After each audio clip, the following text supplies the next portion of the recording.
Unajua kwenye mchezo wa mpira wa miguu chochote kinaweza kutokea. Lakini mkienda kwenye knockout stage na ukafungwa goli mbili, maana yake ni mechi ambayo, mechi ya marejiano unacheza kama mtumwa.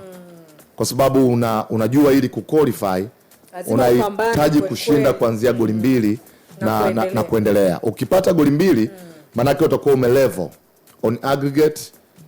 Kwa hiyo mtakwenda kwenye hatua nyingine zinazofuatia hapo. Kwa hiyo yes, mpira nafasi ya Simba ipo.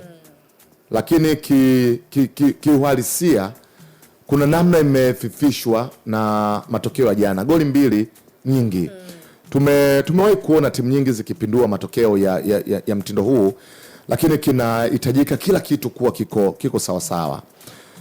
Unajua, ingekuwa ni Simba ile tulioiona misimu mitano ya nyuma ikifunga goli mbili away na timu kama Al-Masry, matumaini yanakuwepo kwamba unajua hawa watu kweli wanaweza uwezo wa kupindua. Lakini mimi ni Simba kufuzu kwenda nusu finali ni 50% baada ya kufungwa hizo goli mbili, kwa sababu kuna kazi kubwa sana.